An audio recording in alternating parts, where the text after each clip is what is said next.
the best academy. Good evening everyone. Welcome back to Harish Academy. Today we will discuss October 4th current affairs. ఇవాల్టి మన first topic 11th world green economy summit. 11th world green economy summit ఇది ఒక సదస్సు, green ఎకానమీకి సంబంధించిన ఒక సదస్సు. ఈ సమ్మిట్ యుఏఈ కంట్రీలోని దుబాయ్లో అక్టోబర్ 1 నుంచి అక్టోబర్ 2 వరకు జరిగింది. ఈ గ్రీన్ ఎకానమీకి సంబంధించిన సమ్మిట్ ఇది 11th ఎడిషన్. ఈ సంవత్సరం జరిగింది 2025లో జరిగిన ఈ ఎడిషన్ 11th ఎడిషన్, 11వ ఎడిషన్. మరి ఇక్కడ మనం తెలుసుకోవాల్సింది ఫస్ట్ గ్రీన్ ఎకానమీ అనే వర్డ్ ఏంటి. ఇది ఒక ఇంటర్నేషనల్ సమ్మిట్ కాబట్టి ఇందులో మనకి కీలకమైన టర్మ్ గ్రీన్ ఎకానమీ అంటే ఏంటి. ఎకానమీలో మనం జనరల్గా మన ఇండియన్ ఎకానమీలో ఏదైనా ఒక ప్రొడక్షన్ స్టార్ట్ చేయాలి అన్న, for example micro small medium enterprises ఉంటాయి, ఎంఎస్ఎంఈలు ఉంటాయి. ఆ ఎంఎస్ఎంఈలు ఏవైనా ప్రోడక్ట్స్ని, ఏవైనా గూడ్స్ని ఉత్పత్తి చేయాలి అంటే జనరల్గా ఎనర్జీ రిసోర్సెస్ని, శక్తి వనరుల్ని ఎక్కువగా యూజ్ చేస్తూ ఉంటాయి. అంటే ఎఫిషియెంట్గా ఉపయోగించవు, శక్తి వనరుల్ని సమర్థవంతంగా ఉపయోగించవు, ఎక్కువగా ఎలక్ట్రిసిటీ వేస్ట్ జరుగుతూ ఉంటుంది, విద్యుత్ అనేది వృధా అవుతుంటుంది. అలానే వాళ్ళు తయారు చేసే ప్రోడక్ట్స్ ఏవైతే ఉంటాయో ఈ ఫాజిల్ ఫ్యూయల్స్ని ఉపయోగించి ఉత్పత్తి చేస్తూ ఉంటారు. అంటే కోలు, పెట్రోలియం. అలా కాకపోకుండా రెన్యూబుల్ ఎనర్జీ రిసోర్సెస్ అటువంటివి కనుక ఉపయోగించినట్టయితే మనము శక్తి వనరుల్ని సమర్థవంతంగా ఉపయోగించుకోవచ్చు. ఇక అలానే జనరల్గా ఇండస్ట్రీస్లో ఏదైనా ప్రొడక్షన్ జరిగేటప్పుడు ఎక్కువగా వాటర్ రిసోర్సెస్ని, నీటిని కూడా ఎక్కువగా వృధా చేస్తూ ఉంటారు. సో ఈ గ్రీన్ ఎకానమీ అనే కాన్సెప్ట్లో భాగంగా వీటన్నిటినీ కూడా కంట్రోల్ చేయాలి. మన ఎనర్జీ ప్రొడక్షన్లో కావచ్చు, మన ఎంఎస్ఎంఈలు ఏవైతే ప్రోడక్ట్స్ తయారు చేస్తూ ఉంటాయో ఆ ప్రోడక్ట్స్ని తయారు చేయడం కోసము హరిత ఇంధనాలు, క్లీన్ ఎనర్జీ రిసోర్సెస్ అంటే సోలార్ ఎనర్జీ, విండ్ ఎనర్జీ అటువంటి ఉపయోగించాలి. నీటిని ఆదా చేయాలి, వాటర్ రిసోర్సెస్ని ఎఫిషియెంట్గా యూటిలైజ్ చేసుకోవాలి, విద్యుత్తును ఆదా చేయాలి, ఎలక్ట్రిసిటీని సేవ్ చేయాలి. సో ఇలా చెయ్యాలి అంటే మన పద్ధతులు ఏవైతే ఉంటాయో ఈ సస్టైనబుల్గా ఉండాలి, సుస్థిరంగా ఉండాలి. సో ఈ క్లీన్ ఎనర్జీని, ఈ ఎనర్జీ రిసోర్సెస్ని సమర్థవంతంగా ఉపయోగించుకున్నట్టయితే ఆ ఎకానమీని గ్రీన్ ఎకానమీ అంటారు. మనం టార్గెట్ కూడా పెట్టుకున్నాం కదా, 2070 కల్లా నెట్ జీరో ఎమిషన్స్ సాధించాలి అని చెప్పేసి. మనం చూస్తూ ఉన్నాం క్లైమేట్ చేంజ్ ఆల్రెడీ విపరీతంగా దుష్ప్రభావాలను చూపిస్తూ ఉంది. ఇప్పటి వరకు 2024 అనేది world's hottest year. According to world meteorological organisation 2024 is the world's hottest year. అంటే ఏంటి, ప్రపంచ వాతావరణ సంస్థ ప్రకారము 2024 ఇయర్ అనేది ఇప్పటి వరకు అత్యంత ఉష్ణోగ్రత నమోదైన సంవత్సరము. సో ఈ కాంటెక్స్లో మనం 2070 నెట్ జీరో ఎమిషన్స్ని సాధించాలి అన్న మన ఎకానమిక్ ప్రొడక్షన్ అనేది గ్రీన్గా ఉండాలి అని చెప్పేసి ఒక సమ్మిట్ని యుఏఈలోని దుబాయ్లో నిర్వహించడం జరిగింది. 2 రోజుల పాటు ఈ సమ్మిట్ జరిగింది. ఈ సమ్మిట్లో భాగంగా మోర్ దాన్ 30 కంట్రీస్ పార్టిసిపేట్ చేశాయి. సుమారుగా 30కి పైగా కంట్రీలకు చెందిన 3300+ పార్టిసిపెంట్స్ పాల్గొన్నారు. 3300కు పైగా ప్రతినిధులు ఇందులో పాల్గొన్నారు. పాలసీ మేకర్స్ కావచ్చు, ఇండస్ట్రియలిస్టులు, అలానే గవర్నమెంట్ ప్రతినిధులు, వీళ్ళందరూ కూడా పాల్గొన్నారు. ఇక ఇది already water, energy, technology and environment exhibition అనేది ఒక సమ్మిట్ జరుగుతూ ఉందంట. దాంతోపాటు ఇది జరిగింది. Water, energy, technology and environment exhibition, WETEX 2025 అనే ఎగ్జిబిషన్ జరుగుతున్నప్పుడే ఇది కూడా జరిగింది. ఆ విషయం గుర్తుపెట్టుకోండి. సో ఇక్కడ గుర్తుపెట్టుకోవాల్సింది 11th ఎడిషన్. ఇక థీమ్ ఏంటి, థీమ్ వచ్చేసి, థీమ్ మనకి వీలైతే గుర్తుంచుకోండి, అదర్వైజ్ అంత ఇంపార్టెంట్ కాదు, బట్ మనం చెప్పాలి కాబట్టి మన బాధ్యతగా చెప్పాలి. థీమ్ వచ్చేసి innovating for impact, accelerating the future of the green economy. Innovating for impact, accelerating the future of the green economy అనేది థీము. ఇక ఈ సమ్మిట్లో భాగంగా global alliance on green economy ఒక డ్రాఫ్ట్ ప్లాన్ని రిలీజ్ చేసింది. Global alliance on green economy అంటే ఈ గ్రీన్ ఎకానమీకి సంబంధించి ఒక అంతర్జాతీయ కూటమి. ఈ global alliance on green economy 2022లో యుఏఈలోని దుబాయ్లో, 2022లో యుఏఈ కంట్రీలోని దుబాయ్లో జరిగిన సమ్మిట్లో ఈ global alliance on green economy, ఈ గ్రీన్ ఎకానమీకి సంబంధించిన అంతర్జాతీయ కూటమిని లాంచ్ చేయడం జరిగింది.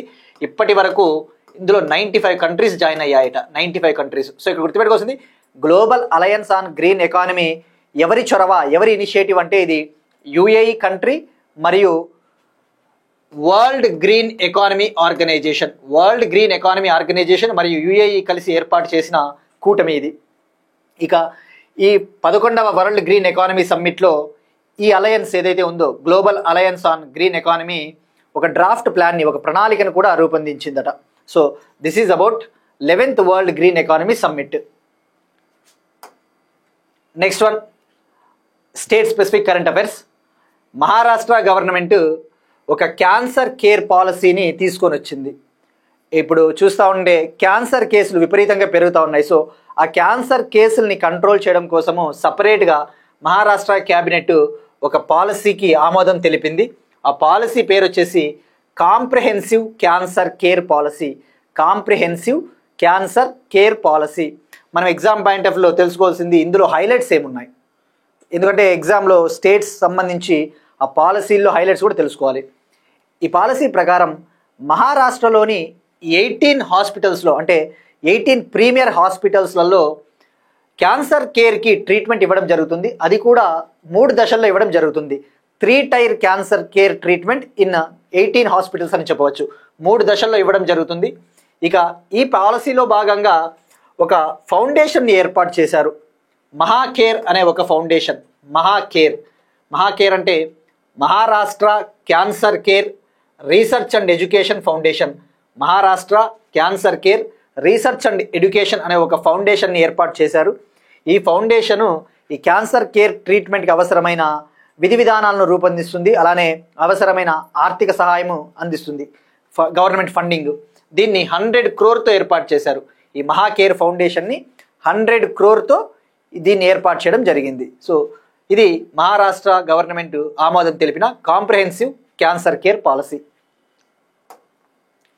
Next one, national crime records bureau. భారతదేశంలో నేరాలు 2023 report. National crimes record bureau ఇటీవల మనం తెలుసుకుందాం.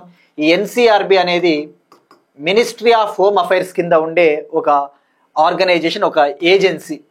ఇది ఇండియాలో దీని ముఖ్యమైన విధి ఏంటి అంటే, ఇండియాలో డిఫరెంట్ క్రైమ్స్కి సంబంధించి భారతదేశంలో జరిగే వివిధ రకాల నేరాలు, ఉదాహరణకు క్రైమ్స్ అగెనెస్ట్ ఉమెన్, మహిళలపైన జరుగుతూ ఉన్న నేరాలు కావచ్చు, క్రైమ్స్ అగెనెస్ట్ చిల్డ్రన్, చిన్న పిల్లలపైన జరుగుతూ ఉన్న నేరాలు, సైబర్ క్రైమ్స్, సైబర్ నేరాలు, క్రైమ్స్ అగెనెస్ట్ ఎస్సీస్, షెడ్యూల్డ్ క్యాస్ట్ పీపుల్ పైన జరుగుతూ ఉన్న నేరాలు, ఇటువంటి వాటివన్నీ, క్రైమ్స్ అగెనెస్ట్ ఎస్టీ, ఇటువంటివన్నీకి సంబంధించిన రికార్డ్స్కి సంబంధించి, ఇటువంటి క్రైమ్స్కి సంబంధించి రిపోర్ట్ ప్రిపేర్ చేయడం జరుగుతుంది. ఇటీవల మనం డిస్కస్ చేసుకున్నాం ఎన్సిఆర్బి 2023 ఫార్మర్స్ సూసైడ్స్ రిపోర్టు. భారతదేశంలో 2023 ఇయర్లో రైతులు చేసుకున్న ఆత్మహత్యలకు సంబంధించి మనం తెలుసుకున్నాం. ఇప్పుడు ఓవరాల్గా క్రైమ్స్కి సంబంధించి మనం రిపోర్ట్ తెలుసుకోవాలి. మనకి ఎగ్జామ్ పాయింట్ ఆఫ్ వ్యూలో ఇటువంటి రిపోర్ట్లో అబ్సల్యూట్ నెంబర్స్ అనేది ప్రతిసారి అన్ని గుర్తుపెట్టుకోవాల్సిన అవసరం లేదు. అంటే ఖచ్చితమైన నంబర్ ఎంత పెరిగింది ఎంత తగ్గిందని గుర్తుపెట్టుకోకపోయినా కనీసం ట్రెండ్స్ అబ్జర్వ్ చేయాలి. ట్రెండ్స్ అంటే ఏంటి, ఉదాహరణకు ఇండియాలో నేరాలు పెరుగుతున్నాయా లేదా తగ్గుతున్నాయా, అట్లాంటివి. సైబర్ క్రైమ్స్ అనేవి పెరుగుతున్నాయా లేదంటే తగ్గుతున్నాయా గత సంవత్సరంతో పోల్చుకుంటే, when compare to last year. అలా మనకి ఇలాంటి రిపోర్ట్స్ని మనము స్టడీ చేయాల్సిన అవసరం ఉంటుంది. ఇక ఈ రిపోర్ట్ పేరు వచ్చేసి NCRB crime in India 2023 report. NCRB crime in India 2023 report. మరి ఓవరాల్గా క్రైమ్స్ చూద్దాం. ఇండియాలో 2023లో నమోదైన నేరాలు, అన్ని రకాల నేరాలు పెరిగాయి. అవి ఓవరాల్గా తీసుకుంటే, ఓవరాల్ క్రైమ్స్ అన్ని రకాల నేరాలు తీసుకుంటే 2022తో పోల్చుకుంటే 2023లో ఈ క్రైమ్స్ పెరిగాయట. 7.2% రైజ్ అయ్యాయి. గత సంవత్సరంతో పోల్చుకుంటే 7.2% పెరిగాయి. మరి ఎన్ని నమోదయ్యాయి అంటే 2023లో 6.24 మిలియన్ కేసెస్, 6.24 మిలియన్ కేసెస్ అంటే సుమారుగా 62.4 lakh కేసెస్ నమోదయ్యాయి. ఇక క్రైమ్ రేట్ ఎంత ఉంది, ఇవి క్రైమ్ కేసెస్. క్రైమ్ రేట్ ఎలా ఉంది అంటే 1,00,000కు 448.3 కేసెస్ నమోదవుతా ఉన్నాయట. 1,00,000 జనాభాకు ఒక 448.3 కేసెస్ నమోదవుతా ఉన్నాయి. 1,00,000కి 448.3 కేసెస్ నమోదవుతా ఉన్నాయి. అది 2022 ఇయర్తో పోల్చుకుంటే కూడా ఎక్కువ. 2022లో 422.2 కేసెస్ పర్ 1,00,000. ఇక ప్రతి 5 సెకండ్లకు ఒకసారి ఒక నేరం జరుగుతూ ఉందట. ఇక క్రైమ్ ప్యాటర్న్ చూసుకోవాలి. కొన్ని రకాల నేరాలు తగ్గాయా పెరిగాయా అని చెప్పేసి క్రైమ్ ప్యాటర్న్ తీసుకుంటే ట్రెడిషనల్ వైలెంట్ క్రైమ్స్ తగ్గాయట. ట్రెడిషనల్ వైలెంట్ క్రైమ్స్ అంటే జనరల్గా సాంప్రదాయంగా చేసే నేరాలు ఉంటాయి కదా కొన్ని, rape cases, dowry deaths, dowry cases అంటే వరకట్న చావులు, ఇటువంటివి అయితే తగ్గాయట గత సంవత్సరంతో పోల్చుకుంటే. అవి ట్రెడిషనల్ వైలెంట్ క్రైమ్స్, ఆ విషయం గుర్తుపెట్టుకోండి. ఇక మరి క్రైమ్స్లో హైయెస్ట్ ఏ స్టేట్ ఉంది అంటే యూపీ ఉంది. యూపీ ఫస్ట్ ప్లేస్లో ఉంది, 7,93,020 cases. Again I'm saying this number is not important, just first ప్లేస్లో యూపీ అని గుర్తుపెట్టుకోండి. Second Maharashtra 9.6% cases. థర్డ్ ప్లేస్లో కేరళ ఉంది, ఆ విషయం గుర్తుపెట్టుకోండి. ఇది ఓవరాల్ క్రైమ్స్. ఇక తెలంగాణ వచ్చేసి 8th ప్లేస్లో నిలిచిందట. టోటల్ రిపోర్టెడ్ కేసెస్లో మొత్తం నమోదైన కేసులలో తెలంగాణ 8th ప్లేస్లో ఉంది. బట్ మనకి జస్ట్ టాప్ 3 గుర్తుంచుకోండి. First Uttar Pradesh, second Maharashtra, third Kerala. ఇక మెట్రోపాలిటన్ సిటీస్లలో అంటే మెట్రోపాలిటన్ సిటీస్ అంటే ఢిల్లీ, హైదరాబాదు, బెంగళూరు, ఇటువంటి చోట కూడా ఈ క్రైమ్స్ అనేవి పెరిగాయి గత సంవత్సరంతో పోల్చుకుంటే. మెట్రోపాలిటన్ సిటీస్లో ఢిల్లీ ఫస్ట్ ప్లేస్లో ఉంది. ఢిల్లీలో అత్యధిక కేసులు నమోదయ్యాయి. ఇక సైబర్ క్రైమ్స్ తీసుకోవాలి. ఇప్పుడు ఓవరాల్ క్రైమ్స్ అయిపోయింది, సైబర్ క్రైమ్స్. సైబర్ నేరాల విషయానికి వస్తే గత సంవత్సరంతో పోల్చుకుంటే సైబర్ క్రైమ్స్ పెరిగాయి. ఇక 2023లో 31.2% పెరిగాయి కేసెస్ 2022 సంవత్సరంతో పోల్చుకుంటే. మరి సైబర్ క్రైమ్స్ ఎన్ని ఉన్నాయి? 86,420 కేసెస్. వీలైతే గుర్తుపెట్టుకోవడానికి ట్రై చేయండి. సైబర్ క్రైమ్స్ 86,420 కేసెస్ నమోదయ్యాయి. మరి మేజర్గా ఎందుకు జరుగుతూ ఉన్నాయి ఈ సైబర్ క్రైమ్స్ అంటే ఫ్రాడ్ వల్ల, ఈ డిజిటల్ టెక్నాలజీ రావడం వల్ల ఈ ఫ్రాడ్ వల్ల జరుగుతూ ఉన్నాయట. ఇక హాట్ స్పాట్స్, ఈ సైబర్ క్రైమ్స్ అత్యధికంగా నమోదైన స్టేట్స్ వచ్చేసి ఫస్ట్ కర్ణాటక, తెలంగాణ, ఉత్తరప్రదేశ్ ఉన్నాయి. Hot spots Karnataka, Telangana, Uttar Pradesh. ఇక క్రైమ్స్ అగెనిస్ట్ ఉమెన్ తీసుకుంటే మహిళలపైన జరుగుతూ ఉన్న నేరాలు పెరిగాయి, 0.7% పెరిగాయి గత సంవత్సరంతో పోల్చుకుంటే. 4,48,211 కేసెస్ నమోదయ్యాయి. ఇక అత్యధిక కేసెస్ వచ్చేసి డొమెస్టిక్ క్రూయాలిటీ అంటే గృహహింస కేసులు అత్యధికంగా నమోదయ్యాయి మహిళలకు సంబంధించి.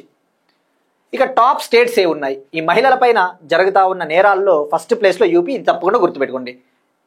Second Maharashtra, third Rajasthan. First place గుర్తుపెట్టుకోండి సరిపోద్ది. ఇక క్రైమ్స్ అగెనిస్ట్ ఎస్సీస్ తీసుకుంటే దళితులపైన జరుగుతూ ఉన్న నేరాలు చూస్తే ఇవి కూడా పెరిగాయి గత సంవత్సరంతో పోల్చుకుంటే. 57,789 కేసెస్ నమోదయ్యాయి 2023లో. ఇక టాప్ అగైన్ ఉత్తరప్రదేశ్, ఫస్ట్ ప్లేస్లో అగైన్ ఉత్తరప్రదేశ్ ఉంది, సెకండ్ రాజస్థాన్, థర్డ్ మధ్యప్రదేశ్.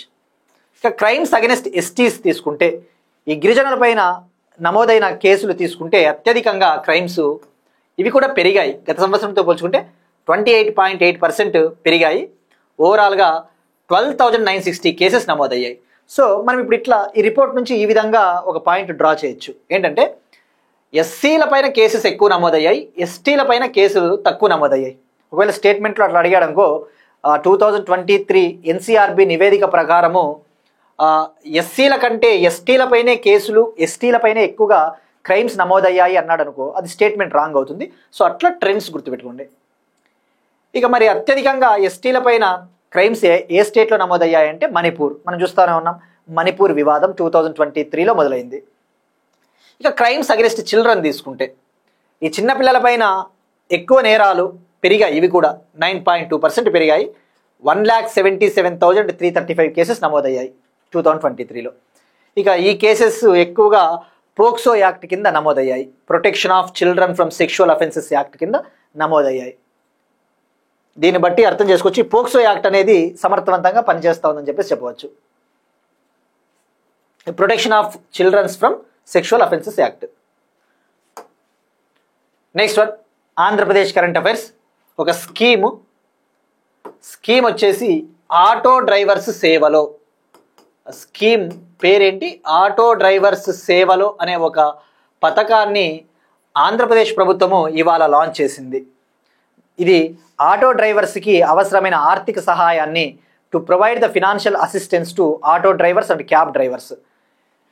మనం డిస్కస్ చేసిన ప్రీవియస్ క్లాస్లో ఇటీవలనే ఆంధ్రప్రదేశ్ ప్రభుత్వము ఆగస్ట్ 15 నుంచి, ఆగస్ట్ 15, 2025 నుంచి స్త్రీ శక్తి పేరిట ఉచిత బస్సు పథకాన్ని కూడా మొదలుపెట్టింది.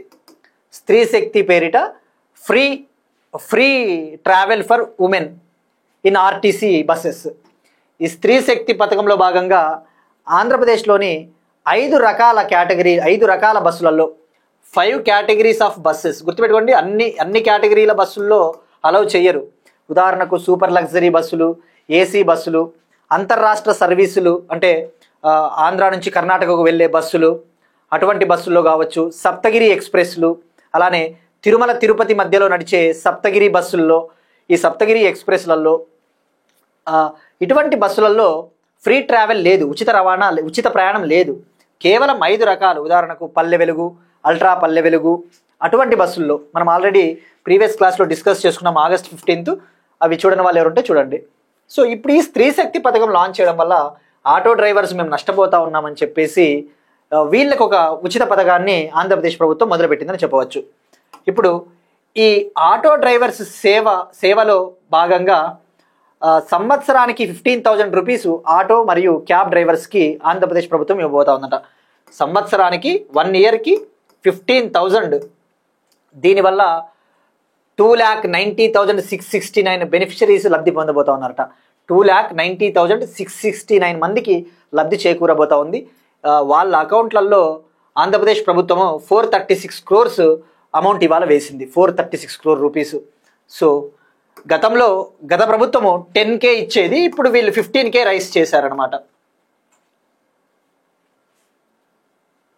నెక్స్ట్ వన్ అగైన్ ఆంధ్రప్రదేశ్కి సంబంధించి అరకు కాఫీకి ఒక అంతర్జాతీయ ఒక అవార్డు లభించింది. అరకు కాఫీకి ఒక అవార్డు, ఆ అవార్డు రావడం సందర్భంగా ఈ అరకు కాఫీని తయారు చేసే బాధ్యత తీసుకున్న ఒక కోఆపరేటివ్ ఆర్గనైజేషన్ గిరిజన్ కోఆపరేటివ్ కార్పొరేషన్కి ఆంధ్రప్రదేశ్ చీఫ్ మినిస్టర్ ప్రశంసించడం జరిగింది.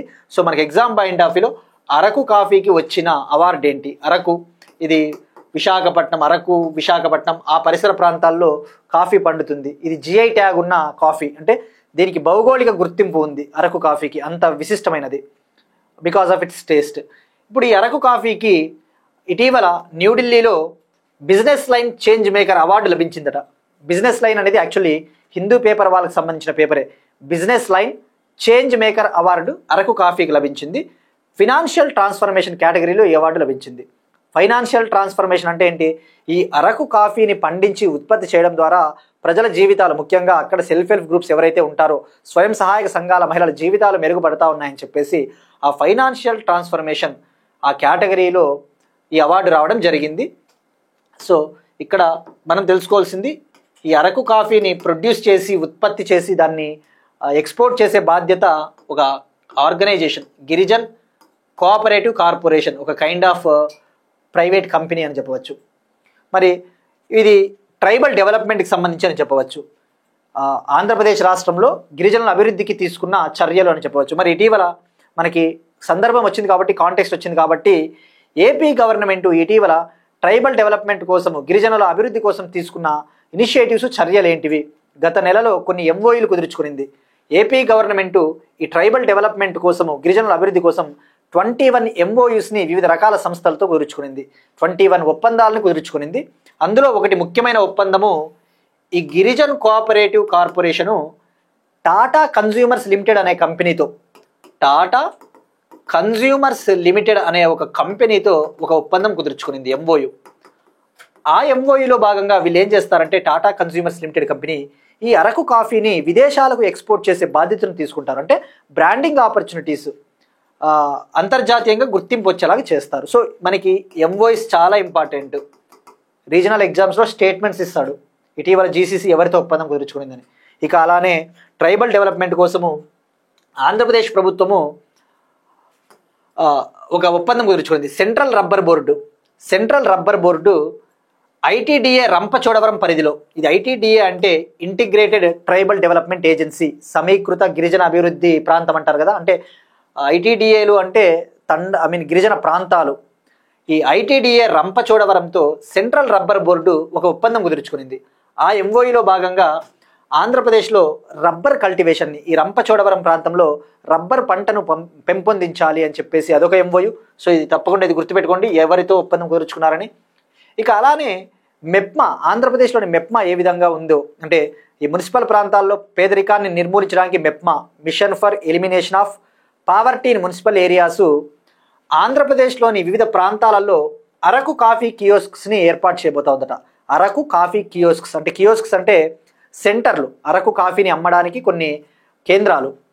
ఇక అలానే హోమ్ స్టేస్ కూడా డెవలప్ చేస్తూ ఉంది కదా. ట్రైబల్ ప్రాంతాలలో పర్యాటకుల కోసం ఎవరైతే టూరిస్టులు వస్తూ ఉంటారో వాళ్ళకి వాళ్ళ ఇండ్లలో ఎలాగైతే సదుపాయాలు ఉంటాయో అటువంటి సదుపాయాలను కల్పించడం కోసం ఆంధ్రప్రదేశ్ ప్రభుత్వము హోమ్ స్టేలను డెవలప్ చేస్తూ ఉంది. ఇప్పుడు ఆ గిరిజన ప్రాంతాల్లో ఏవైతే కొన్ని ఇండ్లు ఉంటాయో ఆ ఇండ్లని డెవలప్ చేసి వాళ్ళకి రెంట్కి ఇవ్వడం జరుగుతుంది. అటువంటి హోమ్ స్టేస్ని ఓయో సహకారంతో డెవలప్ చేస్తూ ఉన్నారు, ఓయో కంపెనీ. ఇక అలానే ఆ ట్రైబల్ ఉమెన్ గ్రూప్స్ తయారు చేసే ప్రోడక్ట్స్ ఏవైతే ఉంటాయో, గిరిజన మహిళల సంఘాలు తయారు చేసే ప్రోడక్ట్స్ ఉత్పత్తులు ఏవైతే ఉంటాయో ఆ ఉత్పత్తులకు మార్కెటింగ్ సదుపాయాలు కల్పించడం కోసం, మార్కెటింగ్ అవకాశాలు కల్పించడం కోసం ఇండియన్ స్కూల్ ఆఫ్ బిజినెస్ ఒక ఒప్పందం కుదుర్చుకుంది. సో ఇది మనకి ఆంధ్రప్రదేశ్ ప్రభుత్వానికి సంబంధించిన ఇన్ఫర్మేషన్. నెక్స్ట్ వన్, ఎన్విరాన్మెంట్కి సంబంధించిన కరెంట్ అఫైర్స్. గజరక్షక్ యాప్. ఈ గజరక్షక్ యాప్ని మధ్యప్రదేశ్లోని బాంధవ్గర్ టైగర్ రిజర్వ్ లాంచ్ చేసింది. దీనికి ప్రధాన కారణం వచ్చేసి పేరులోనే ఉంది, గజరక్షక్ యాప్. ఏనుగుల్ని సంరక్షించడానికి, టు ప్రొటెక్ట్ ఎలిఫెంట్స్. ముఖ్యంగా మనం చూస్తూ ఉన్నాం హ్యూమన్ యానిమల్ కాన్ఫ్లిక్ట్స్ ఎక్కువగా జరుగుతున్నాయి. మనుషులకి జంతువులకి మధ్య ఘర్షణలు. ఈ ఘర్షణలో యానిమల్స్ మరణిస్తూ ఉంటాయి, మనుషులు కూడా మరణిస్తూ ఉంటారు. సో ఈ గజాలను, ఈ ముఖ్యంగా ఏనుగుల మూమెంట్ని ట్రాక్ చేయడం కోసం, ఈ ఎలిఫెంట్స్ మూమెంట్ని ట్రాక్ చేసి ఇవి ఎటు వెళ్తూ ఉన్నాయని చెప్పేసి ఎప్పటికప్పుడు రియల్ టైంలో ట్రాక్ చేయడం కోసము గజరక్షక్ యాప్ అనే దాన్ని మధ్యప్రదేశ్ గవర్నమెంట్ డెవలప్ చేసింది. దీన్ని యాక్చువల్లీ ఇంటర్నేషనల్ టైగర్ డే, అంతర్జాతీయ పులుల దినోత్సవం జూలై 29న లాంచ్ చేసింది. జూలై 29. ఇప్పుడు అఫీషియల్గా దీన్ని ఏర్పాటు చేసింది. ఎక్కడ అంటే బాంధవ్గర్ టైగర్ రిజర్వ్. ఇక మరి టైగర్ రిజర్వ్స్ విషయానికి వస్తే ఇండియాలో మొత్తం పులుల రిజర్వ్స్ 58 ఉన్నాయి. మధ్యప్రదేశ్ని టైగర్ స్టేట్ ఆఫ్ ఇండియాగా పిలుస్తారు, ఎందుకంటే ఎక్కువ పులులు ఉంటాయి కాబట్టి. ఇక ఇండియాలో ఎలిఫెంట్ రిజర్వ్స్ ఎన్ని ఉన్నాయి? భారతదేశంలో ఈ ఏనుగులకు సంబంధించిన రిజర్వ్స్, వాటిని పరిరక్షించడం కోసం అవి 33 ఎలిఫెంట్ రిజర్వ్స్ ఉన్నాయి. ఇండియాలో 33 ఎలిఫెంట్ రిజర్వ్స్. ఇప్పుడు ఒక క్వశ్చన్ చూద్దాం. ఇది మనం ఇటీవల డిస్కస్ చేసినది ఓజు హైడ్రో పవర్ ప్రాజెక్ట్కి సంబంధించి. ఇటీవల ఓజు హైడ్రో పవర్ ప్రాజెక్ట్ని నిర్మించాలి అని చెప్పేసి యూనియన్ ఎన్విరాన్మెంట్ మినిస్ట్రీని కేంద్ర ప్రభుత్వం పర్యావరణ అనుమతులు అడిగింది, ఎన్విరాన్మెంటల్ క్లియరెన్స్. సో ఆ ఓజు హైడ్రో పవర్ ప్రాజెక్ట్ని ఏ రివర్ పైన ఏ స్టేట్లో నిర్మించబోతా ఉన్నారు, ఏ నది పైన ఏ రాష్ట్రంలో నిర్మించబోతా ఉన్నారో కామెంట్ సెక్షన్లో ట్రై చేయండి. నిన్నటి క్వశ్చన్స్కి ఆన్సర్స్. సహయోగ్ పోర్టల్ని ఎవరు లాంచ్ చేశారు అంటే మినిస్ట్రీ ఆఫ్ హోమ్ అఫైర్స్ 2024లో, హోంమంత్రిత్వ శాఖ 2024లో లాంచ్ చేసింది. ఇది ముఖ్యంగా ఈ సోషల్ మీడియా ప్లాట్ఫామ్స్ ఏవైతే ఉంటాయో, ఫేస్బుక్, ట్విట్టర్, అటువంటి ప్లాట్ఫామ్లలో ఏదైనా అన్లాఫుల్ కంటెంట్, చట్టవిరుద్ధమైన సమాచారాన్ని ఎవరైనా పోస్ట్ చేస్తే దాన్ని తొలగించడం కోసము, ఒకవేళ తొలగించకపోతే ఆ సోషల్ మీడియా ప్లాట్ఫామ్స్ని పనిష్ చేయడం కోసం, శిక్షించడం కోసము పోలీసులకి, గవర్నమెంట్ ఏజెన్సీకి పవర్స్ ఇచ్చే ఒక పోర్టల్ సహయోగ్ పోర్టల్. ఇక ఎన్సీఆర్బి రిపోర్ట్ ప్రకారం తీసుకుంటే హయ్యెస్ట్ ఫార్మర్ సూసైడ్స్ 2023లో అత్యధికంగా రైతులు మహారాష్ట్రలోని కాటన్ బెల్ట్లో, కాటన్ పండించే ప్రాంతాల్లో మరణించారు. నెక్స్ట్ వన్, డిఫెన్స్కి సంబంధించిన కరెంట్ అఫైర్స్. ధ్వని హైపర్సోనిక్ గ్లైడ్ వెహికల్ మిస్సైల్. ధ్వని హైపర్సోనిక్ గ్లైడ్ వెహికల్ మిస్సైల్ అనే ఒక మిస్సైల్ని డిఆర్డిఓ డెవలప్ చేస్తూ ఉందట. 2025 ఎండ్ కల్లా దీన్ని పరీక్షించవచ్చు, దీన్ని టెస్ట్ చేయవచ్చు అని చెప్పేసి డిఆర్డిఓ ప్రకటించింది. సో ఇక్కడ మనకు తెలుసుకోవాల్సింది ధ్వని hypersonic missile. First of all hypersonic మనం మెనీ టైమ్స్ డిస్కస్ చేసుకున్నాం. హైపర్సోనిక్ అంటే 5 మ్యాక్ల కంటే ఎక్కువ వేగంతో ప్రయాణిస్తే ఆ మిసైల్ని హైపర్సోనిక్ అంటారు. First of all speed of the sound ఎంత? ధ్వని యొక్క వేగము 1 మ్యాక్. ఆ 1 మ్యాక్ కంటే తక్కువ వేగంతో ప్రయాణిస్తే ఆ మిసైల్ని సబ్సోనిక్ అంటారు, less than 1 Mach. Supersonic అంటే గ్రేటర్ దాన్ 1 మ్యాక్. ఆ 1 మ్యాక్ కంటే ఎక్కువ వేగంతో ప్రయాణిస్తే అది సూపర్ సోనిక్. హైపర్సోనిక్ అంటే గ్రేటర్ దాన్ 5 మ్యాక్ అని చెప్పవచ్చు, గ్రేటర్ దాన్ 5 మ్యాక్ అని చెప్పవచ్చు.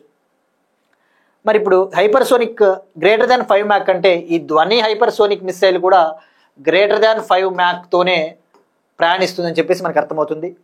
ఇది బ్రహ్మోస్ కంటే చాలా వేగంతో ప్రయాణిస్తుందంట. బ్రహ్మోస్ మిసైల్ కదా, ఇండియా రష్యా జాయింట్గా డెవలప్ చేస్తూ ఉన్న బ్రహ్మోస్ మిసైల్ ఇటీవల ఆపరేషన్ సింధూర్లో కూడా ఇది పార్టిసిపేట్ చేసింది.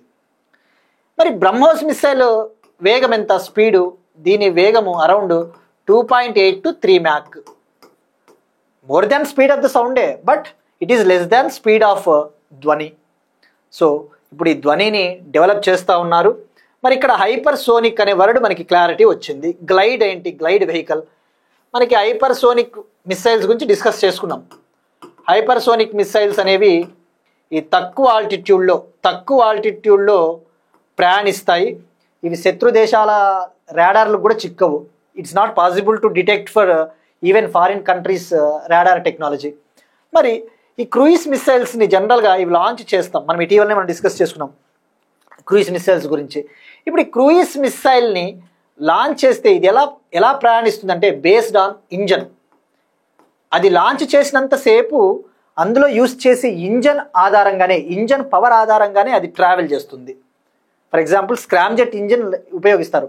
ఆ స్క్రామ్జెట్ ఇంజన్ ఇచ్చే శక్తి ఆధారంగానే ఇది ప్రయాణిస్తుంది క్రూయిజ్ మిసైల్. మరి హైపర్సోనిక్ గ్లైడ్ మిసైల్ అంటే ఏంటి? హైపర్సోనిక్ గ్లైడ్ అన్నాడు. ఈ హైపర్సోనిక్ అయితే ఇంజన్ ఇచ్చే శక్తి ఆధారంగా పనిచేస్తుంది. కానీ ఇక్కడ హైపర్సోనిక్ గ్లైడ్ మిసైల్ని ఒక రాకెట్ ద్వారా లాంచ్ చేస్తారు. ఒక రాకెట్ ద్వారా లాంచ్ చేసినప్పుడు హై ఆల్టిట్యూడ్కి తీసుకుపోయి ఆ రాకెట్ ఈ హైపర్సోనిక్ గ్లైడ్ మిసైల్ ధ్వనిని మోసుకొని పోయి ఒక సర్టెన్ హైట్ తర్వాత, ఒక నిర్దిష్టమైన ఎత్తుకు చేరుకున్న తర్వాత దాన్ని విడుదల చేస్తుంది. ఆ యొక్క గ్లైడ్ మిసైల్ని అది విడుదల చేసినప్పుడు ఆల్రెడీ ఈ రాకెట్ ఇచ్చిన పవర్ ఏదైతే ఉందో ఆ పవర్ని ఉపయోగించుకొని అది టార్గెట్స్ని నాశనం చేస్తుంది. సో ఇది రాకెట్ పవర్ ఆధారంగా పోతుంది. ఆ విషయం గుర్తుపెట్టుకోండి. ఇది through out travel engine power మీదే డిపెండ్ అవుతుంది. ఇక్కడ రాకెట్ ఇంజిన్ థ్రస్ట్ పైన డిపెండ్ అవుతుంది హైపర్సోనిక్ గ్లైడ్. అది గుర్తుపెట్టుకోండి. ధ్వని అంటే హైపర్సోనిక్ గ్లైడ్ అని గుర్తుపెట్టుకోండి. ఇక ఈ ధ్వని మిసైల్ అనేది ల్యాండ్ బేస్డ్ టార్గెట్స్, నేలపైన ఉన్న టార్గెట్స్ని, అలానే మెరైన్ బేస్డ్ టార్గెట్స్, సముద్రాలలో ఉన్న టార్గెట్స్ని కూడా నాశనం చేస్తుందట. సో ఇది ధ్వని హైపర్సోనిక్ గ్లైడ్ మిసైల్. ఆల్రెడీ ఇటువంటి టెక్నాలజీ యూఎస్ఏ, రష్యా, చైనా దగ్గర ఉంది. ఇప్పుడు మనం కూడా దీన్ని డెవలప్ చేస్తూ ఉన్నాం. సో ఇవి పాయింట్స్. మీరు కావాలనుకుంటే ఇంగ్లీష్ మీడియం వాళ్ళకి వెళ్ళిపోతాయి. బట్ మనం ఆల్రెడీ తెలుగులో డీటెయిల్గా ఎక్స్ప్లెయిన్ చేస్తూ ఉన్నాం కాబట్టి ఈ పాయింట్స్ గురించి మీరు ఎక్కువ టెన్షన్ పడాల్సిన అవసరం ఉండదు. జస్ట్ ఇక అడిషనల్ ఇన్ఫర్మేషన్ మాదిరి మనం దీన్ని పెట్టడం జరుగుతూ ఉంది. ఇది 2 స్టేజ్ సిస్టమ్ ఆధారంగా పనిచేస్తుంది. హై స్పీడు, లో ఆల్టిట్యూడ్, తక్కువ ఎత్తులో.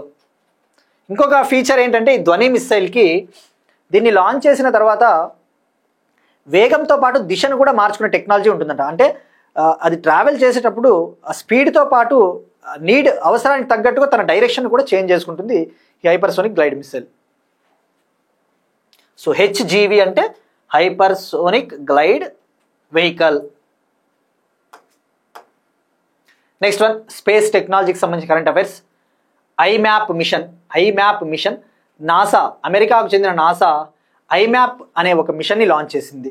ఇక్కడ ఐమ్యాప్ అంటే Interstellar mapping and acceleration probe. ఇది హీలియోస్పియర్ని స్టడీ చేయడం కోసము, హీలియోస్పియర్ని పరిశోధించడం కోసము నాసా లాంచ్ చేసింది. దీన్ని లాంచ్ చేసినది స్పేస్ ఎక్స్ కంపెనీకి చెందిన ఫాల్కన్ 9 రాకెట్. స్పేస్ ఎక్స్ కంపెనీకి చెందిన ఫాల్కన్ 9 రాకెట్ ద్వారా అమెరికాలోని కెనడీ స్పేస్ సెంటర్, అమెరికాలో ఫ్లోరిడాలో ఉన్న కెనడీ స్పేస్ సెంటర్ నుంచి దీన్ని లాంచ్ చేయడం జరిగింది.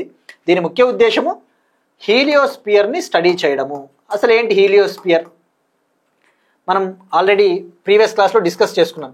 సన్ను నుంచి సోలార్ విండ్స్ అనేవి వెలువడతా ఉంటాయి, సౌరగాలులు.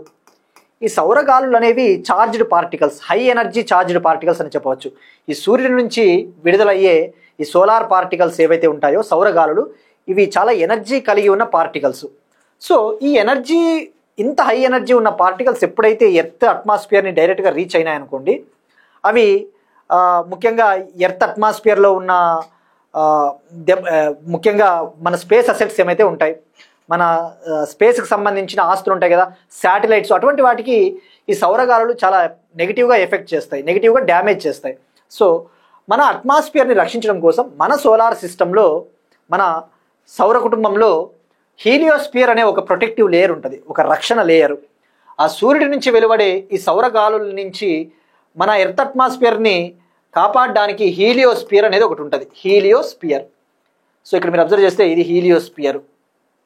ఇప్పుడు ఆ హీలియోస్ఫియర్ని కనుక స్టడీ చేసినట్టయితే భవిష్యత్తులో ఇండియన్ ఆస్ట్రోనాట్స్ ఎవరైతే అంతరిక్షంలోకి వెళ్తారో వాళ్లకు ఈ సౌరగాలుల నుంచి ఎటువంటి ఇబ్బంది లేకుండా ఉండడం కోసము, అలానే ఈ స్పేస్ వెదర్ని స్టడీ చేయడం కోసం ఒక మిషన్ని నాసా లాంచ్ చేసింది, దే ఐమ్యాప్ మిషన్. మరి ఈ ఐమ్యాప్ మిషన్లో భాగంగా 10 సైంటిఫిక్ ఇన్స్ట్రుమెంట్స్ని ఇది మోసుకొని వెళ్ళింది. ఈ ఐమ్యాప్ మిషన్లో 10 ఇన్స్ట్రుమెంట్స్, 10 పరికరాలు. ఇక మరి ఈ ఐమ్యాప్ మిషన్ ఎక్కడ ప్లేస్ చేస్తారు అంటే భూమి నుంచి 1.5 మిలియన్ కిలోమీటర్స్ దూరంలో, ఎర్త్ నుంచి 1.5 మిలియన్ కిలోమీటర్ల దూరంలో L1 పాయింట్ అని ఒకటి ఉంటుంది. L1 పాయింట్, లాగ్రాంజే పాయింట్ 1 అని ఒకటి ఉంటుంది. ఎర్త్ నుంచి 1.5 మిలియన్ కిలోమీటర్ల దూరంలో లాగ్రాంజే 1 పాయింట్, L1 పాయింట్, అక్కడ ఈ ఐమ్యాప్ మిషన్ని ఏర్పాటు చేస్తారు, అది స్టడీ చేస్తుంది. ఇక L1 అంటేనే గుర్తు రావాల్సిండేది మన Aditya L1 machine. Aditya L1 మిషన్ని కూడా ఎక్కడ మనము పంపించి ఎక్కడ ఏర్పాటు చేసామంటే ఈ L1 పాయింట్ దగ్గర పెడతాము. సో మనకు ఆ L1 పాయింట్ ఎంత దూరంలో ఉందో కూడా మనకి ఎగ్జాక్ట్గా ఐడియా ఉండాలి. సో ఇలా ఉంటుంది L1 పాయింట్, ఇది ఎర్త్ నుంచి 1.5 మిలియన్ కిలోమీటర్స్ దూరంలో. దీన్నే హాలో ఆర్బిట్ అంటారు, దీన్నే హాలో ఆర్బిట్ అని కూడా అంటారు, హాలో కక్ష. Next one, Hurun India rich list 2025. Hurun India rich list 2025 ఇది ఇండియాలో అత్యంత ధనికులు ఎవరున్నారు అని చెప్పేసి ఇండియాస్ రిచెస్ట్ పర్సన్స్ సంబంధించిన report. M3M Hurun India rich list 2025 ప్రకారము Shahrukh Khan, Bollywood hero Shahrukh Khan world's richest యాక్టర్గా అవతరించాడు. ప్రపంచంలోనే అత్యంత ధనికవంత హీరోగా అవతరించాడు. $1.5 బిలియన్ ఈయన ఈ రికార్డు సృష్టించాడు. ఇక ఇండియాస్ యంగెస్ట్ బిలియనీర్ ఎవరు? ఈ హురూన్ ఇండియా రిచ్ లిస్ట్ ప్రకారము భారతదేశంలో అత్యంత ధనవంతుడైన యువకుడు ఎవరు అంటే చెన్నైకు చెందిన అరవింద్ శ్రీనివాస్. చెన్నైకు చెందిన అరవింద్ శ్రీనివాస్ అనే 31 ఇయర్ ఓల్డ్. ఈయన పర్ప్లెక్సిటీ అనే ఒక ఏఐ కంపెనీ ఫౌండర్ అట. పర్ప్లెక్సిటీ అనే ఒక ఆర్టిఫిషియల్ ఇంటెలిజెన్స్ కంపెనీ ఫౌండర్. గుర్తుపెట్టుకోండి, India's youngest billionaire Aravind Srinivas. ఇక అరవింద్ శ్రీనివాస్ నెట్వర్త్ వచ్చేసి 21,190 crore అట. 21,190 crore. మనకి ఇది అవసరం లేదు, జస్ట్ ఇండియాస్ యంగెస్ట్ బిలియనీర్ గుర్తుపెట్టుకోండి సరిపోతుంది. వరల్డ్స్ రిచెస్ట్ యాక్టర్ అయినా, ఇండియాస్ రిచెస్ట్ యాక్టర్ అయినా షారూక్ ఖాన్. ఇటీవల షారూక్ ఖాన్ గారికి నేషనల్ ఫిల్మ్ అవార్డు కూడా వచ్చింది కదా, తొలిసారిగా గెలుచుకున్నాడు ఇటీవల ఆయన నేషనల్ ఫిల్మ్ అవార్డుని. ఇక అగైన్ హురూన్ ఇండియా రిచ్ లిస్టులో అత్యంత ధనవంతుడైన భారతీయుడు, ఇండియాస్ రిచెస్ట్ పర్సన్ అంటే ముఖేష్ అంబానీ. ముఖేష్ అంబానీ అతని family, Mukesh Ambani and family భారతదేశంలో అత్యంత ధనవంతమైన కుటుంబం అట. India's richest person Mukesh Ambani. అతని నెట్వర్త్ ఎంత ఉంది అంటే 9,55,410 crore. 9,55,410 crore. ఇక సెకండ్ ప్లేస్లో గౌతమ్ అదానీ ఉన్నారు. Gautam Adani and family 8,14,720 crore. ఇక థర్డ్ ప్లేస్లో ఒక మహిళ ఉంది, రోష్ని నాడార్. రోష్ని నాడార్ ఈమె HCL technology company owner. India's third richest person అని చెప్పవచ్చు. ఇక మహిళల విషయంలో ఈమె ఫస్ట్ ప్లేస్లో ఉంది. భారతదేశంలో అత్యంత ధనవంతురాలు ఎవరు అంటే Roshni Nadar, India's richest women. ఓవరాల్గా అయితే థర్డ్ ప్లేస్లో ఉంది ఇండియాలో. నెక్స్ట్ వన్, కేరళ కళామండలంలో కథాకళి ప్రదర్శించిన మొదటి ముస్లిం అమ్మాయి సబ్రీ. కథాకళి డ్యాన్స్. ఈ కథాకళి డ్యాన్స్ కేరళకు చెందిన ఒక క్లాసికల్ డ్యాన్స్. కేరళకు చెందిన ఒక క్లాసికల్ డ్యాన్స్. ఇండియాలో 8 క్లాసికల్ డ్యాన్సెస్ ఉన్నాయి. ఫర్ ఎగ్జాంపుల్ ఆంధ్రప్రదేశ్ నుంచి కూచిపూడి, తమిళనాడు భరతనాట్యం, అలాగా కేరళ కథాకళి. ఇదొక art form, at the same time dance form. ఈ కథాకళి డ్యాన్స్ని for the first time Kerala కళామండలంలో ఒక ముస్లిం అమ్మాయి ఈ నాట్యాన్ని ప్రదర్శించిందట. అమ్మాయి పేరు సబ్రీ, 16 ఇయర్ ఓల్డ్. ఇక కేరళ కళామండలం అనేది ఈ కేరళలోని త్రిశూర్లో ఒక university of art and culture, ఆర్ట్కి చెందిన ఒక యూనివర్సిటీ. నెక్స్ట్ వన్, అవార్డ్స్కి సంబంధించి right livelihood award. Right livelihood award, ఈ రైట్ లైవ్లీవుడ్ అవార్డు అనేది ఒక యాన్యువల్ అవార్డు, ఎవ్రీ ఇయర్ ఇచ్చే ఒక అవార్డు. స్వీడన్ కంట్రీకి చెందిన రైట్ లైవ్లీవుడ్ ఫౌండేషన్ అనే సంస్థ ఈ అవార్డుని ఇవ్వడం జరుగుతుంది. ఈ అవార్డు వేరియస్ కేటగిరీలో ఇవ్వడం జరుగుతుంది. అంటే హ్యూమన్ రైట్స్, మానవ హక్కుల కోసం ఎవరైతే కృషి చేసి ఉంటారో, అలానే క్లైమేట్ జస్టిస్, ఎన్విరాన్మెంట్, పర్యావరణం కోసం ఎవరైతే కృషి చేసి ఉంటారో, అలానే పీస్, శాంతి కోసం ఎవరైతే కృషి చేసి ఉంటారో, అట్లా డిఫరెంట్ కేటగిరీస్లలో ఈ అవార్డుని ఇవ్వడం జరుగుతుంది. దీన్నే ఒక విధంగా ఆల్టర్నేటివ్ నోబెల్ అని కూడా పిలుస్తారట, ప్రత్యామ్నాయ నోబెల్ అని కూడా పిలుస్తారట దీన్ని. ఇప్పుడు ఈ సంవత్సరానికి గాను క్లైమేట్ జస్టిస్ కేటగిరీకి, క్లైమేట్ జస్టిస్ అంటే పర్యావరణం కోసం కృషి చేసినందుకు గాను, ఈ పర్యావరణం కోసం కృషి చేసినందుకు గాను వనువాతు కంట్రీకి చెందిన, వనువాతు దేశానికి చెందిన, వనువాతు దేశం అనేది ఇది పసిఫిక్ సముద్రంలో ఉండే ఒక ఐలాండ్ కంట్రీ వనువాతు. ఈ వనువాతు కంట్రీకి చెందిన గ్రూప్ ఆఫ్ లా స్టూడెంట్స్, న్యాయ విద్యార్థుల కూటమికి, న్యాయ విద్యార్థుల గ్రూప్కి, మరియు అదే కంట్రీకి చెందిన లాయర్ జూలియన్ అగువాన్, అదే దేశానికి చెందిన ఒక lawyer, human rights lawyer Julian Aguon గారికి ఈ అవార్డు లభించింది. ఎందుకంటే క్లైమేట్ జస్టిస్, పర్యావరణం కోసం కృషి చేసినందుకు.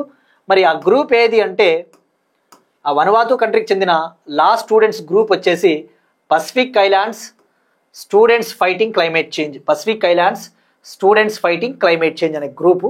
ఈయన పేరు గుర్తుంచుకోండి. ఇక వనువాతు, దీని క్యాపిటల్ వచ్చేసి పోర్ట్ విలా. మీరు అక్కడ అబ్జర్వ్ చేస్తే ఆస్ట్రేలియా పక్కన ఈ పసిఫిక్లో ఉంది వనువాతు, క్యాపిటల్ పోర్ట్ విలా. ఇది యాన్యువల్ అవార్డు, ఆ విషయం గుర్తుపెట్టుకోండి, ఎవ్రీ ఇయర్ ఇచ్చే award. Next one, persons in news, వార్తల్లో వ్యక్తులు. పండిట్ చన్నులాల్ మిశ్రా, పండిట్ చన్నులాల్ మిశ్రా అనే వ్యక్తి మరణించారు. ఈయన ఒక classical singer, Hindustani classical singer. Hindustani music ఉంటారు కదా మనకి, హిందుస్థానీ కర్ణాటిక్ మ్యూజిక్. నార్థన్ ఇండియాలో హిందుస్థానీ మ్యూజిక్ ఫేమస్, సదరన్ ఇండియాలో కర్ణాటిక్ మ్యూజిక్ ఫేమస్. ఈ హిందుస్థానీ క్లాసికల్ సింగర్ ఈయన 89 years ఓల్డ్లో మరణించారు. ఈయన యూపీ స్టేట్కి చెందినవారు, యూపీలో జన్మించారు, యూపీలో మరణించారు, ఉత్తరప్రదేశ్. ఇక ఈయన హిందుస్థానీ క్లాసికల్లో ఒక ఫేమస్ వచ్చేసి తుమ్రీ స్టైల్ అనే ఒకటి ఉంటుంది. ఆ తుమ్రీ స్టైల్ని బాగా అభివృద్ధి చేశారట. తుమ్రీ స్టైల్ అనే ఒక మ్యూజిక్, ఈ తుమ్రీ స్టైల్లో భాగంగా తబలా వాయిస్తూ పాటలు పాడుతూ ఉంటారు, ఇలా చూస్తున్నట్టు ఇమేజ్లో. సో ఆ తుమ్రీ స్టైల్, అందులోనే బనారస్ ఘరానా అని ఒకటి ఉంటుంది, బనారస్ ఘరానా.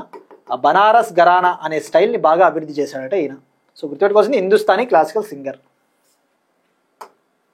నెక్స్ట్ వన్, స్పోర్ట్స్కి సంబంధించి ప్రపంచ weightlifting championship 2025, world weightlifting championship 2025 నార్వేలోని ఫోర్డేలో, నార్వే కంట్రీలోని ఫోర్డ్ అనే సిటీలో జరుగుతూ ఉంది.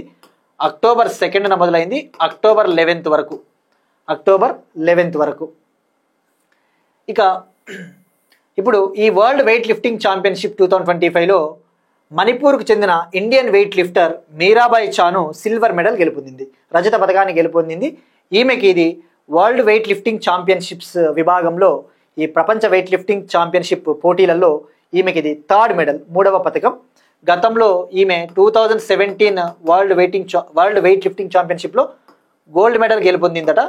ఇక చివరిసారిగా 2022లో సిల్వర్ మెడల్ గెలుపొందింది. ఇప్పుడు 2025లో అగైన్ సిల్వర్ మెడల్. సో ఓవరాల్గా ఈమెకి ఇది 3వ పథకం. ఇక మరి ఈమె ఏ విభాగంలో గెలుపొందింది అంటే 48 kg కేటగిరీలో, 48 kgల విభాగంలో ఈమె ఈ పథకాన్ని సాధించింది. ఈ ఓవరాల్గా 199 kgsని లిఫ్ట్ చేసిందట, 199 kgల బరువును ఎత్తి రజత పథకాన్ని గెలుపొందింది. ఇక 2 నేషనల్ రికార్డ్స్ కూడా సెట్ చేసిందట. ఇక మరి గోల్డ్ మెడల్ ఎవరు సాధించారు అంటే ఓవరాల్గా ఈ వరల్డ్ వెయిట్ లిఫ్టింగ్ ఛాంపియన్షిప్లో నార్త్ కొరియాకు చెందిన రీ సోంగ్ గమ్, నార్త్ కొరియా కంట్రీకి చెందిన రీ సోంగ్ గమ్ అనే ఆమెకు గోల్డ్ మెడల్ లభించింది.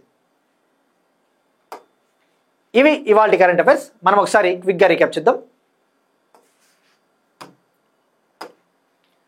11th world green economy summit యుఏఈలోని దుబాయ్లో ముగిసింది. కాంప్రహెన్సివ్ క్యాన్సర్ కేర్ పాలసీని తీసుకొని వచ్చిన Maharashtra. National crime records bureau crime in India 2023 report. So trends గుర్తుపెట్టుకుంటే సరిపోతుంది.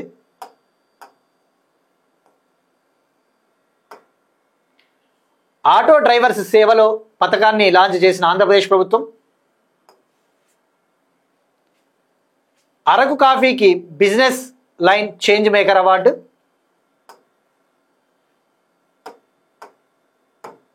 బాంధవ్గర్ టైగర్ రిజర్వ్లో ఏనుగులను పర్యవేక్షించడానికి గజరక్షక్ యాప్ మధ్యప్రదేశ్.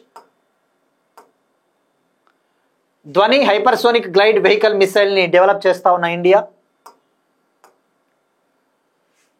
ఐమ్యాప్ మిషన్ని లాంచ్ చేసిన NASA America. M3M Hurun India rich list, world's richest actor Shahrukh Khan. Kerala కళామండలంలో కథాకళి ప్రదర్శించిన మొదటి ముస్లిం అమ్మాయి Sabri. Right livelihood award. Pandit Channulal Mishra గారి మరణం. వరల్డ్ వెయిట్ లిఫ్టింగ్ ఛాంపియన్షిప్ 2025 రజత పథకం గెలుపొందిన Mirabai Chanu. That's it. These are today's current affairs. We'll meet you again tomorrow, and thank you everyone.